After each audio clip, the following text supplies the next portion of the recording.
नमस्कार।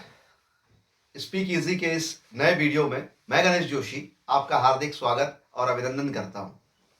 आज के इस वीडियो में मैं आपको ये बताने जा रहा हूं कि सब्जेक्ट्स की सिंगुलर और प्लूरल क्लासिफिकेशन क्या है और कौन से वर्ब्स हैं जो सिंगुलर सब्जेक्ट के साथ यूज होंगे और कौन से वो वर्ब्स हैं जो प्लूरल सब्जेक्ट के साथ यूज होंगे। बहुत लिमिटेशन है। पहले वाले वीडियो में हमने सारे सब्जेक्ट्स को आपको बहुत बढ़िया तरीके से प्रयास किया था कि आपको हम एक्सप्लोर करें। तो चलिए समझते हैं। ये जो यहाँ पे एक टेबल बनी हुई है, इस टेबल में मैंने मेंशन किया हुआ है कि कौन कौन से हमारे जो सब्जेक्ट्स होते हैं वो सिमिलर हो सकते हैं और कौन से सब्जेक्ट्स हमारे प्लूरल हो सकते हैं। सिमिलर सब्जेक्ट्स की हम बात करें तो उसमें हमारे पास ही है, शी है, नेम है, कोई सिमिलर नाउन हो सकता है, जिरेंड हो सकता है, इन्फिनिटिव हो सकता है या कोई फ्रेज हो सकता है। अगर हमारे पास ये सब्जेक्ट्स हैं जिनको हमने सिमिलर सब्जेक्ट की कैटेगरी में रखा है, हमने नहीं रखा है, अंग्रेजी व्याकरण में रखा है, तो इसके साथ जो संभावित वर्ब हैं, जिस वर्ब्स का हम यूज कर सकते हैं वो बड़े लिमिटेड हैं। इसके साथ जो यूज होने वाली वर्ब्स होंगी वो या तो इज हो सकती है या वज हो सकती है, will be, has, had and दस मॉडल्स। यानी कि मॉडल्स के बारे में बहुत ज्यादा हमको सोचने की आवश्यकता नहीं है। इनको एक बार हमने अगर सीख लिया तो ये कहीं पर भी यूज हो जा रहे हैं। जैसा कि मैंने पहले भी बताया था और बार बार मैं ये कह रहा हूं कि इंग्लिश में सब कुछ बड़ा सर्टेन रूल की तरह चलता है। यानी कि कौन सा सब्जेक्ट होगा तो कौन सा वर्ब होगा और किस वर्ब के बाद कौन सी मेन वर्ब आएगी, ये भी बड़ा निश्चित होता है। अगर एग्जांपल के लिए मैं मॉडल वर्ब्स की बात करूं तो मॉडल वर्ब्स के बाद केवल 4 पॉसिबिलिटीज होती हैं वर्ब्स की यूज होने की। खैर, इसकी चर्चा अगले वीडियो में हम लोग करेंगे। तो ये सारी बातें जो हैं आपको समझनी पड़ेंगी। उसी तरीके से अगर हमारा सब्जेक्ट यू है, वी है, दे है और कोई प्लूरल नाउन्स है या फ्रेज, यानी कि फ्रेज सिमिलर भी हो सकता है और फ्रेज प्लूरल भी हो सकता है। मैं एग्जांपल्स के थ्रू इसको अभी आपको जस्टिफाई करूंगा। तो फ्रेज की स्थिति दोनों जगह कॉमन होती है। कभी फ्रेज जो है sometimes it may be singular subject और sometimes it may be a plural subject. तो इसके साथ अगर हमारे पास ये हमारी सब्जेक्ट की लिस्ट हो, इनमें से कोई सब्जेक्ट हमारे सेंटेंस में आ रहा हो, तो हमारे पास जो संभावनाएं वर्ब्स को यूज करने की हैं वो है are, were, will be, have, had and modals. Modals दोनों जगह पे कॉमन थे, यानी कि मॉडल्स का फर्क, मॉडल्स पे इस बात का फर्क नहीं पड़ा कि हमारा जो सब्जेक्ट था वो सिंगुलर था या प्लूरल था। उसी तरीके से कुछ कॉमन यहाँ पे और भी चीजें हैं, जैसे कि विल बी है, वो यहां पर भी कॉमन है।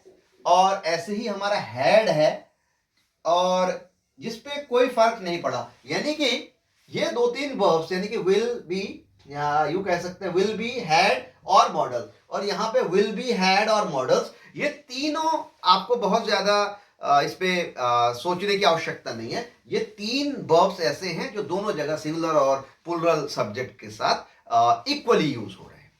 उसके बाद मैं बात करता हूं आई की। आई थोड़ा कंफ्यूजिंग है क्योंकि वैसे तो यू भी और आई दोनों लगता है कि ये सिमिलर सब्जेक्ट है, लेकिन इंग्लिश में थोड़ा सा इसके अपवाद है। यू के साथ तो कोई दिक्कत नहीं है, वो पूरी तरह से प्लूरल की तरह ही ट्रीट होता है। लेकिन जब हम लोग आई पे आते हैं तो यहां थोड़ा कंफ्यूजन क्रिएट होता है। आई को किसी टेंस में हम लोग सिमिलर की तरह ट्रीट कर रहे हैं और किसी में प्लूरल की तरह ट्रीट कर रहे हैं। जैसे कि उदाहरण के लिए आई के साथ एम लगता है, आई के साथ वज लगता है, और वज जो है वो सिमिलर सब्जेक्ट के साथ यूज होने वाला वर्ब है। जो अगर आप इस लिस्ट को टैली करेंगे, ये लिस्ट सिमिलर सब्जेक्ट्स की लिस्ट है, इसमें वज है। ये प्लूरल सब्जेक्ट्स की लिस्ट है, इसमें वज नहीं है। यानी कि वज जो है ये वैसे तो सिमिलर सब्जेक्ट्स के साथ यूज हो रहा है, लेकिन साथ ही साथ आई के साथ भी यूज हो रहा है।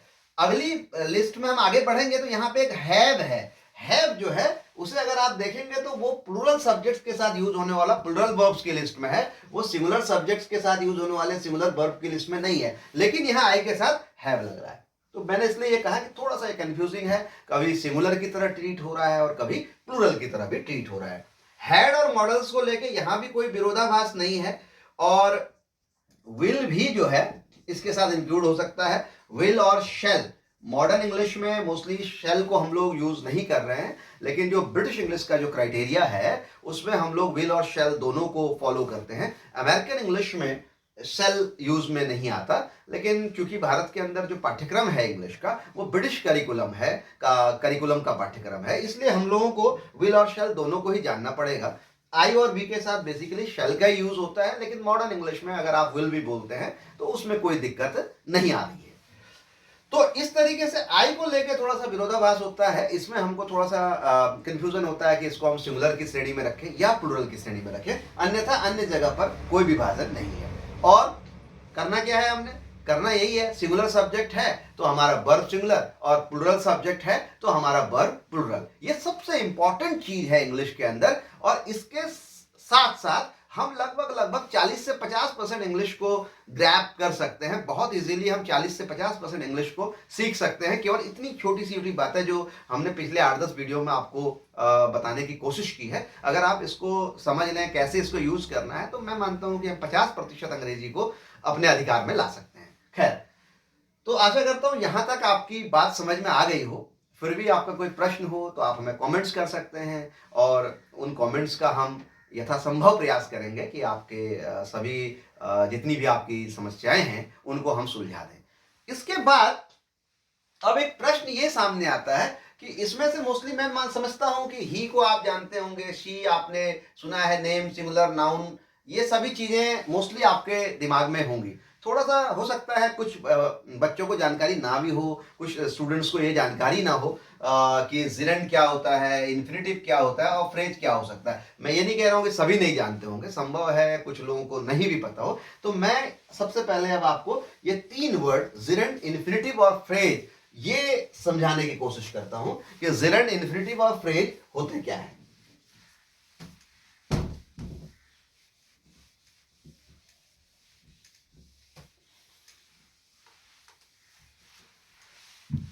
पहला वर्ड है जिरेंड। जिरेंड क्या होता है? जब हम किसी वर्ब में आईएनजी लगाते हैं और उसके बाद वो वर्ब ना होके नाउन बन जाता है, या यूं कह सकते हैं कि जब किसी वर्ब में आईएनजी लगा के उसका प्रयोग हम नाउन के रूप में करते हैं तो उसको जिरेंड कहते हैं। अगर इंग्लिश में इसको डिफाइन करना होगा तो यूं कह सकते हैं, when we add ING with any verb and this verb is converted into the noun and it is used as the subject or object of a sentence is called gerund. ये है gerund। Example के लिए एक word ले लिया read, इसमें हमने ING लगा दी, ये रीडिंग हो गया। तो रीडिंग हो गया तो अब ये यहाँ पे जो रीडिंग वर्ड है ये नाउन है, नाउन बन गया है, इसको हम वर्ब की तरह यूज नहीं करेंगे। तो हम इसको अगर लिखते हैं रीडिंग इज माई हॉबी, यहां पे ये जो रीडिंग है ये वाक्य का सब्जेक्ट है। और एक और महत्व की बात मैं आपसे साझा करना चाहता हूं कि किसी भी वाक्य का सब्जेक्ट या तो कोई नाउन होगा या कोई प्रोनाउन होगा। इसके अलावा किसी वाक्य का सब्जेक्ट कुछ हो नहीं सकता। कोई एडवर्ब किसी वाक्य का सब्जेक्ट नहीं हो सकता, कोई कंजंक्शन किसी वाक्य का सब्जेक्ट नहीं हो सकता। यानी कि जो हमारे 9 पार्ट्स ऑफ स्पीच हैं उसमें से केवल 2 ही पार्ट्स ऑफ स्पीच ऐसे हैं, नाउन और प्रोनाउन, जो कि किसी वाक्य का सब्जेक्ट हो सकते हैं या किसी वाक्य का ऑब्जेक्ट हो सकते हैं। दूसरे जो 7 पार्ट्स ऑफ स्पीच हैं ये न तो किसी वाक्य का सब्जेक्ट हो सकते हैं और न किसी वाक्य का ऑब्जेक्ट हो सकते हैं। तो यहां पर ये जो रीडिंग है इसका प्रयोग हमने नाउन के रूप में कर लिया, रीडिंग इज माई हॉबी। तो ये क्या कहलाएगा? ये कहलाएगा जिरेंड, ये कहलाएगा जिरेंड। और ये इज इसमें वर्ब है और ये इसका कॉम्प्लीमेंट पार्ट है। सब्जेक्ट, वर्ब एंड कॉम्प्लीमेंट, यही 3 चीजें किसी भी वाक्य के अंदर होती हैं। उसके बाद अगर हम इस जिरेंड को चाहें तो इसे ऑब्जेक्ट के रूप में भी यूज कर सकते हैं। इसी सेंटेंस को मैं लिख देता हूं। अब मैंने क्या किया, माई हॉबी, मैंने इसे सब्जेक्ट बना दिया, माई हॉबी इज रीडिंग। तो ये क्या हो गया, ये जिरेंड है, ये वर्ब नहीं है सेंटेंस में, ये एक नाउन है और इस नाउन को हम क्या कहते हैं, जिरेंड कहते हैं। तो आसान भाषा में यूं कह सकते हैं, जब किसी वर्ब में आईएनजी लगा दिया और उसका उपयोग हमने नाउन के रूप में कर लिया, जिसको हम सब्जेक्ट भी बना सकते हैं या ऑब्जेक्ट भी बना सकते हैं, तो उसको हम जिरेंड कहते हैं। मैं समझता हूं कि जिरेंड आपके दिमाग में जरूर आ गया होगा। अगला जो वर्ड है वो है इन्फिनिटिव। ये इसी जिरेंड का भाई है, इन्फिनिटिव। थोड़ा सा कुछ मूलभूत बदलाव आते हैं, कहीं पर रिस्ट्रिक्शंस हैं, कहीं पर जिरेंड यूज होते हैं, कहीं इन्फिनिटिव। बस अब अभी हम इसमें नहीं पढ़ेंगे, अभी हम मोटा मोटा इसको समझने की कोशिश करते हैं। जब हम पार्टिसिपल पे जाएंगे, जब हम पार्टिसिपल पढ़ेंगे, उस टाइम में डिटेल में आपको जिरेंड, इन्फिनिटिव और पार्टिसिपल्स, सारा नॉन फाइनाइट वर्ब्स को पार्टिसिपल नहीं कहेंगे, नॉन फाइनाइट वर्ब्स, जब हम नॉन फाइनाइट वर्ब्स को पढ़ेंगे तो वहां मैं डिटेल में आपको ये सारी चीजें बताऊंगा, नॉन फाइनाइट वर्ब्स जो हम पढ़ेंगे। इन्फिनिटिव में क्या होता है, यही काम है कि हमने क्या किया, किसी वर्ब के, अभी क्या किया था हमने जिरेंड में हमने किया यह था कि वर्ब के बाद आईएनजी लगा दिया था। अब हम इन्फिनिटिव में क्या करेंगे कि वर्ब के पहले TO2 टू प्रेपोजिशन लगा देंगे। टू क्या है, टू प्रेपोजिशन है, यानी कि प्रेपोजिशन है। तो इसको हम ऐसे डिफाइन कर सकते हैं कि जब किसी वर्ब के आगे कोई प्रेपोजिशन लगा दिया जाए और वो एज अ वर्ब ना काम करके इन्फिनिटिव की तरह काम करे, टू को हम इन्फिनिटिव का साइन भी कहते हैं, और ये वही काम जो जिरेंड में आईएनजी लगा के हो रहा था, वही काम टू लगा के हो जाएगा। कि ये क्या करेगा, अब ये वर्ब न रह के नाउन की तरह बिहेव करेगा, और जैसे ये नाउन की तरह बिहेव करेगा तो हमारे पास ये राइट आ जाएगा कि हम इसका उपयोग सब्जेक्ट या सब्जेक्ट या ऑब्जेक्ट के रूप में कर सकते हैं। तो इसको हम कैसे लिख सकते हैं, इसको भी, इस सेंटेंस को भी मैं ज्यादा पुराना ही सेंटेंस लिखता हूं, to read is my hobby. To read is my hobby, यहां पे ये टू रीड जो है ये वाक्य का सब्जेक्ट है और ये एज अ नाउन बिहेव कर रहा है। इसी को फिर मैं पुराने वाक्य को लिखता हूं, वहां पे जिरेंड था, यहां इन्फिनिटिव ले लेते हैं, my hobby is to read. My hobby is to read, यहां पे भी ये नाउन की तरह बिहेव कर रहा है और ये क्या है, इन्फिनिटिव है। आसान भाषा में क्या कह सकते हैं कि जब हम किसी वर्ब के आगे टू लगाते हैं और ये वर्ब न होके नाउन की तरफ बिहेव करता है, जिसका उपयोग हम सब्जेक्ट या ऑब्जेक्ट के रूप में करते हैं, तो उसको इन्फिनिटिव कहते हैं। इंग्लिश में बोलना हो तो when we add preposition to before a verb and this verb is converted into a noun and it is treated as a subject or an object of a sentence is called infinitive. तो भाषा कोई बड़ा barrier नहीं है, अगर concept आपके दिमाग में है तो आप उसको किसी भी भाषा अभिव्यक्त कर सकते हैं। दुनिया की कोई भी और जो जो भाषाएं आप जानते हैं उस भाषा में उस कंसेप्ट को आप एक्सप्लोर कर सकते हैं। लेकिन सबसे पहली बात यह है कि आपकी समझ में आना चाहिए, आपको वो चीज़ आनी चाहिए। अगर रटा हुआ होगा तो फिर आप केवल उसी भाषा में समझा पाएंगे, और अगर आपने चीज़ों को समझा हुआ है तो आप दुनिया की किसी भी भाषा में उसको समझा सकते हैं। मुझे अन्य जो भाषाएं आती है, मुझे कुमाऊनी आती है तो मैं कुमाऊनी में उसको एक्सप्लोर कर सकता हूँ, मुझे भोजपुरी आती है मैं भोजपुरी में उसको एक्सप्लोर कर सकता हूँ, मुझे नेपाली आती है मैं नेपाली में उसको एक्सप्लोर कर सकता हूँ। ये सारी चीज़ें बहुत महत्व की बात है, क्योंकि भाषा का जो विज्ञान है वो लगभग एक जैसा है। दुनिया की आप कोई भी भाषा सीखें, उस भाषा को सीखने का रास्ता एक है, उसके भिन्न भिन्न रास्ते नहीं हो सकते, उसका रूट चार्ट एक है, हमको ट्रैवल उसी रूट पे करना होगा। और हो सकता है वहां पे वर्ड्स चेंज हो, कोई ग्रामेटिकल बैरियर्स अलग तरीके के होते हों, लेकिन जो उसका मेन कंसेप्ट है, जो उसका यूं कहूं कि उसका सार संक्षेप है, वो बिल्कुल एक है। खैर, तो आशा करता हूं कि जिरेंड और इन्फिनिटिव आपकी समझ में आ गया। अब जो तीसरा वर्ड मैं बात कर रहा था वो था phrase.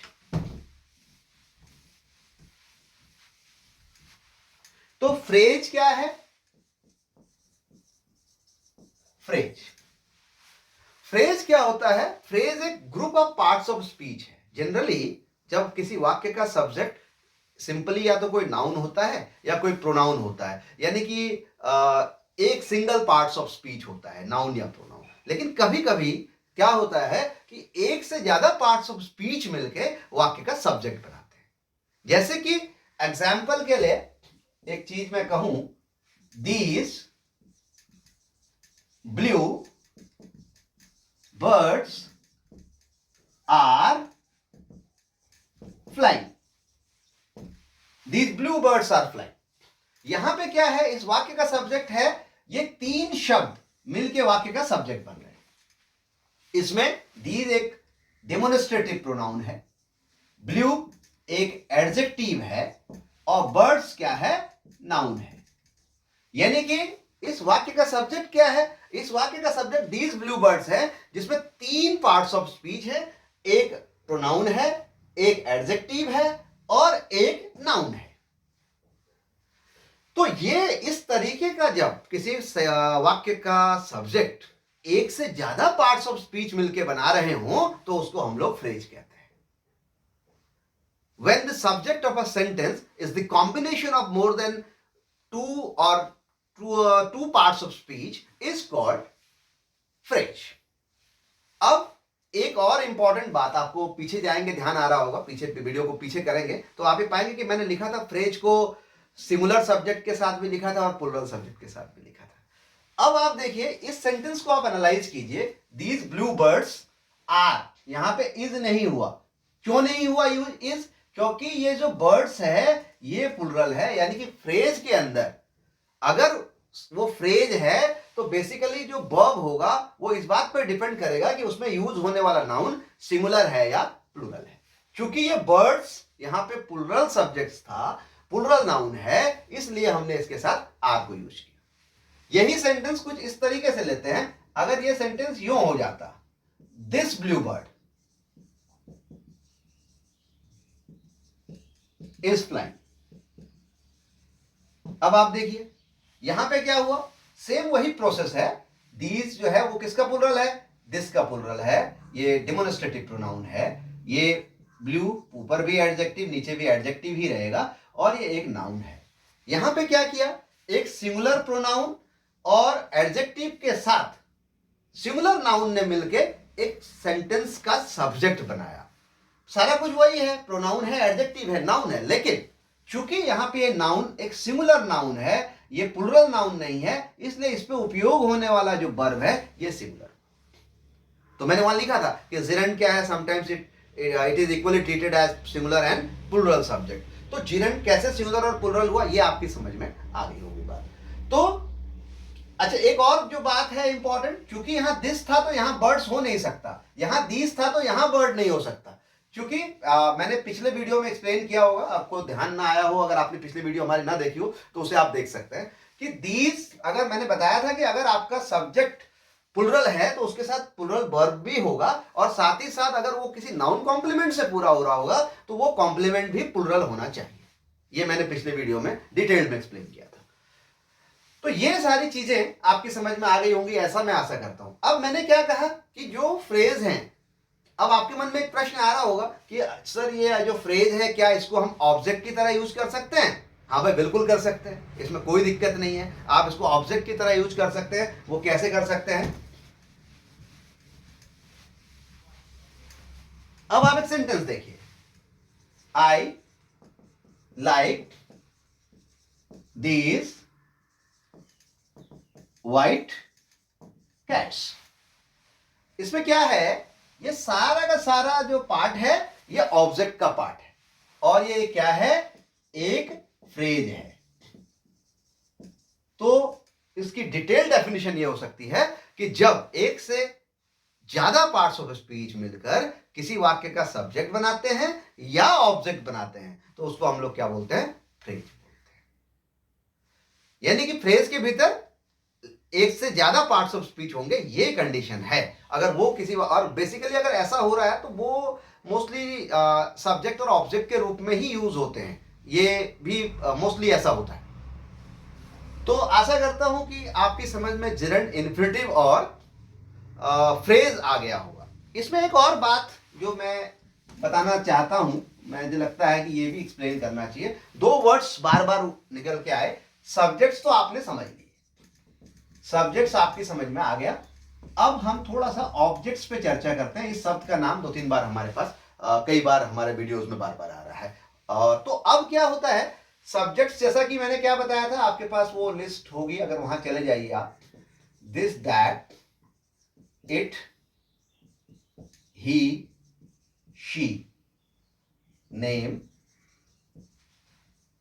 These those I, you, we, they, और इसके अलावा जिरंड, और इसके अलावा इन्फिनेटिव और फ्रेज। इन्हें जब हम सब्जेक्ट के रूप में यूज करते हैं तो इसके कहीं कहीं इसके फॉर्मेट में थोड़ा सा बदलाव आता है। वो कैसे आता है? अगर दिस किसी वाक्य का सब्जेक्ट है तो ऑब्जेक्ट में भी दिस होता है, दैट है तो दैट ही होता है, इट भी इट ही होता है। लेकिन ही अगर हमको किसी वाक्य के ऑब्जेक्ट के रूप में यूज करना हो तो हम ही नहीं लिख सकते, वहां हमको लिखना पड़ता है हिम। आपने कभी ऐसा सेंटेंस नहीं देखा होगा, I like he, I like him, I like she. I like she हो नहीं सकता, आई लाइक हर। तो हिम, ही है तो हिम, शी है तो हर, और कोई नेम है तो उसमें कोई बदलाव नहीं होगा, नेम ही रहेगा। दीज भी एज इट इज यूज हो सकता है, दोज भी एज इट इज यूज हो सकता है, यू भी एज इट इज यूज होता है। वी को हम लोग अस लिखते हैं, दे को हम लोग ऑब्जेक्ट के रूप में देम लिखते हैं। Gerund as it is use होगा, और इन्फिनेटिव भी एज इट इज यूज हो सकता है, और फ्रेज भी एज इट इज यूज हो सकता है। तो कुछ slide changes subjects and objects के बारे में हमने देखे कि कहीं कहीं पर हम जो है सब्जेक्ट्स को, अगर हमको पर्टिकुलर सब्जेक्ट है उसको ऑब्जेक्ट के रूप में इस्तेमाल करना है तो उसके रूप में थोड़ा परिवर्तन हो रहा है, और ये भी बहुत महत्व की बात है। और ये छोटी छोटी चीजें जो हैं ये हमको अच्छी अंग्रेजी सीखने के लिए हमारी मदद करेंगे। और मैं समझता हूँ कि जो बुनियाद है वो अगर मजबूत होगी तो उसमें हम कई मंजिली इमारतें खड़ी कर सकते हैं। और अगर हमारी बुनियाद मजबूत नहीं होगी तो उसमें अगर हमने एन केन प्रकार कोई इमारत खड़ी भी कर दी तो उसकी लंबे समय तक टिकाऊ होने की संभावना नहीं होती है। आशा करता हूं आज का ये वीडियो बड़ा इंफॉर्मेटिव लगा होगा और आपकी समझ में सारी चीजें आई होंगी। मेरा प्रयास सार्थक होगा ऐसा मैं मानता हूं, और अगर मेरे प्रयास में सार्थकता आपको लगती हो तो please keep on watching and हमारे चैनल को लाइक शेयर भी कीजिए, और कोई कमेंट्स आप देना चाहें तो उस पर दीजिए ताकि हम उन विषयों पे और अच्छी तरह के वीडियोस आपको भेज सकें। धन्यवाद। जय हिंद, जय भारत।